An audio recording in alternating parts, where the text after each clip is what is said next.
I mean, there's very little that Hildreth was able to do with it. So in the end, some good bowling from Abbott, but you can tell he's under pressure.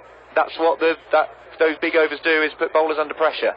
144 for 2, 3 overs to go. It's going to be Morris bowling his last over from the river end, under the lights here at Taunton. I say that, of course it is, the sun's still high in the sky really, but we are under the lights technically, as Morris runs in. It's James Hildreth on strike. He bowls, he's over the wicket, and Hildreth trying to make space, trying to scoop it, and he's just managed to stop the ball dead. And he thinks about a single, but Chris Morris comes running to pick it up, and there's no run there. So trying to do the Tom Banton. Well, I think he's spotted that fine legs up inside the fielding circle. So if he gets anything on it, it should run away for 4 or possibly even 6. Well, they haven't plugged that gap. They're probably just asking Morris to make sure he doesn't bowl anything that can be scoops like that. They're keeping it the same field, so they've got the fielders out on square leg and mid-wicket and cover, and at long on as this one Morris, and they're bowled in! Off stump, out of the ground. Hildreth's missed that one, and he's gone for 28, 144 for 3. That is the end of James Hildreth's innings here. Pretty good innings, really. In the end, he's faced 17 balls, I think, for his 28. So playing well, but he has just missed a straight one there. Yes, I mean, it was a good ball, though. It was a Yorker, right up in the block hole. Hildreth was trying to run it down to third man, with third man up inside the fielding circle. So good captaincy from James Vince. This looks to me like Lewis Gregory walking out to bat. Yeah, as we said, Abel not the right man for the job this time. There are some periods of the game where you're delighted to see him walk out, but today, with, 2.4 overs left, no point bringing Abel out.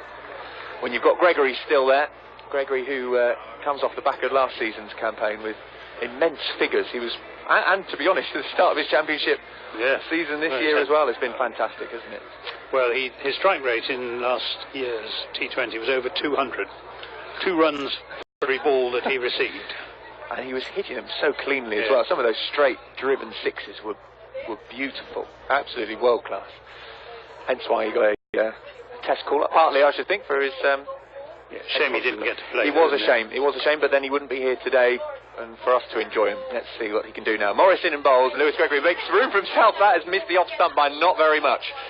That is very close indeed from Morris, as Gregory took a step to his left to try and make some room, and he's missed it. And luckily for him, it's missed his stumps as well. Another good ball from Chris Morris. I do like the way Kyle Abbott in the last over and Chris Morris in this over, bowling full and straight, keeping the ball right up in the block hole, not offering the batsmen any sort of leverage. They can get their bats underneath the ball, which is what they're trying to do. It's a risk though, isn't it? You miss your length by much, and it can go for quite a far. And this one, Morris again, it's the same. As they're claiming the catch, it's not being given. Gregory doesn't think so.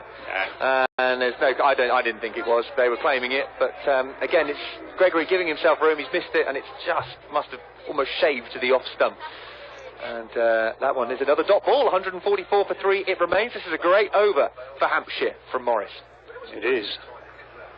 What have we had? We've had dot, wicket, dot, dot. Yeah, it's good. We're on for a wicket maiden, Anthony. You don't see too many of those. Just on a second.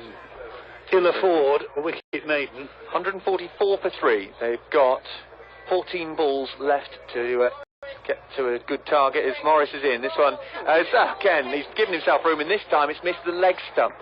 And Gregory can't lay a bat on it at the moment. Morris bowling, I think probably the pace of it is not helping, but also, as you said, the length, very difficult to try and get anything on, to try and score runs off it, and Gregory struggling out there. I don't think this is the sort of pitch on which you want to bowl short of a length. No. I think the answer is to keep it up to the bat. Should have brought Abel out, in my opinion. Get him out there. No. Well, I mean, no, they had to going back. Gregory had to send himself out there. He's the captain. He's in charge. Only being facetious as Morris is in. This one he has got a bat on, and it is going to run away for 4. He's found the gap in the circle, and it's flown through to the boundary, just backwards and square on the offside. Gregory just slamming a bat in it, ruining the chance of a wicket maiden for Chris Morris, but it's 4 useful runs for Lewis Gregory. 148 for 3. With That was what Chris Morris was guilty of offering on that occasion. Wit